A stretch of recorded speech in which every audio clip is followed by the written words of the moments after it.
Today, I'm going to show you how to share internet between two houses, or in my case, a house and a garage that's about 200 feet away. There's no way we can run Cat5 or Cat6 cables between the two houses. So the next best thing is using these Ubiquiti NanoBeam. They look like satellite dishes, about 1 feet diameter satellite dishes. And basically all you have to do is point them directly at each other for it to work. And that's it. This NanoBeam will be connected to your LAN in your house. This other NanoBeam will be connected to another router that also has Wi-Fi built in. So on this side, you can connect this to a regular router Wi-Fi like a Netgear. On this side, it can also be a same model of Netgear, but this time acting as a access point only. In the box, this is all you get. You get a PoE adapter because this thing is power up and transmit data via one Cat6 cable. That's amazing, isn't it?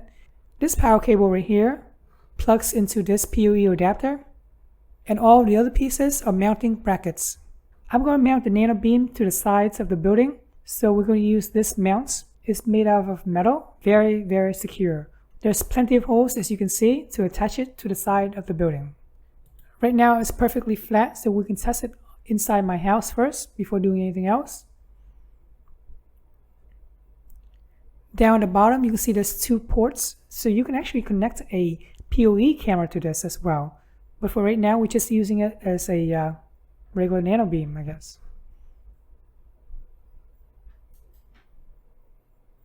So the blue line connects to the PoE adapter to get power and data, while the yellow line connects to your LAN. It connects to your LAN so that it can talk to your home network.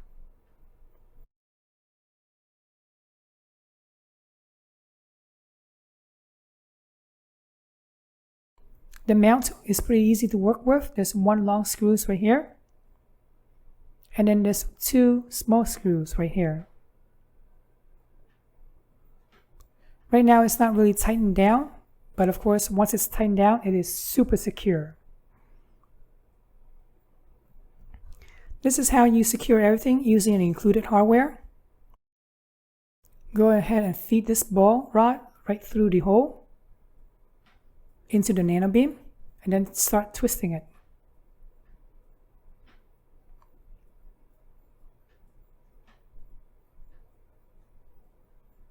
If for whatever reason you made a mistake and you need to loosen it, on one side, on one of the side, there's this little thing that sticks out.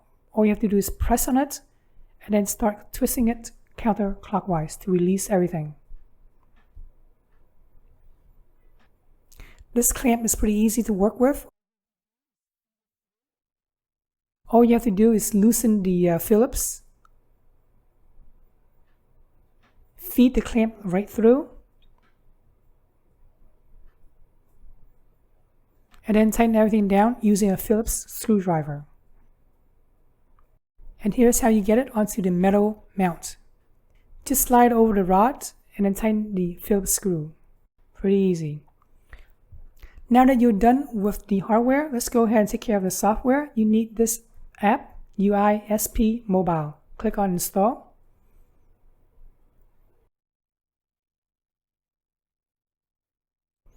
As soon as you plug your NanoBeam in, it's going to create an access point. Go ahead and try to find that wireless access point and connect it to it.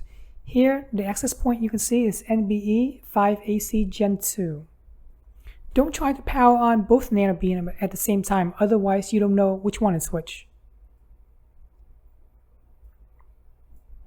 When you connect to that access point created by Ubiquiti, there's no password, so go ahead and just jump in. Obviously there's no internet connection, so go ahead and just keep the Wi-Fi connection. Now that you connected to the NanoBeam, go ahead and click on New Device Setup. It's going to find it instantly or almost instantly, and click on Setup.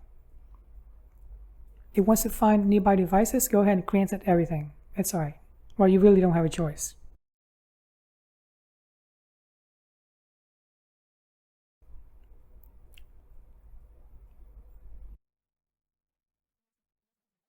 Right now it's connecting to the device. The wizard will start up. create a new access point. Jump into the System tab and rename this to Home, because this is where it will connect to your home network. Well, you can name it whatever you want, but I'm going to name it Home. While you're here, you should definitely change the username and password, because you definitely don't want your kid or somebody to jump into the system and then change the username or password. Click on Apply and then Save. Yes. Once you reconnect it to it, it's going to try to use the default password, which is wrong. So go ahead and re-enter your new password that you set. Go ahead and click on the Settings. In the Wireless tab, you'll see SSID. This SSID is for the NanoBeam to talk to each other, so I highly recommend just leaving it at default and don't touch it. In the Network tab, keep it in bridge mode. Management IP, I highly recommend keeping it as static. So click on it and change it to whatever IP address that you want to be static. In the Wireless tab, checkbox Access Point on, checkbox Point-to-Point Mode on. Leave everything else and then click on Apply. Now let's power down the NanoBeam and go ahead and power up the other NanoBeam up. It's basically almost the same thing as the first NanoBeam that we set up. Go ahead and use your phone or tablet and connect to this second NanoBeam access point. The app will automatically find the new second NanoBeam. Click on Setup.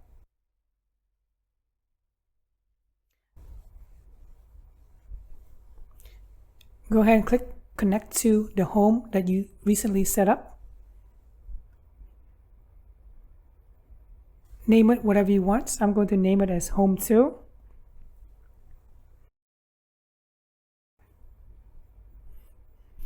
Once you name it, it will want to restart, so go ahead and let it restart. Click on the settings to make some changes. In the Wireless tab, go ahead and change the point-to-point mode on. Leave the SSID as default as before.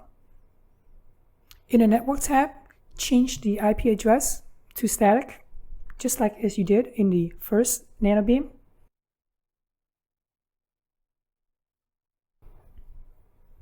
Here I'm giving it a static IP address that's similar to the home network. In the System tab, don't forget to change the username and password.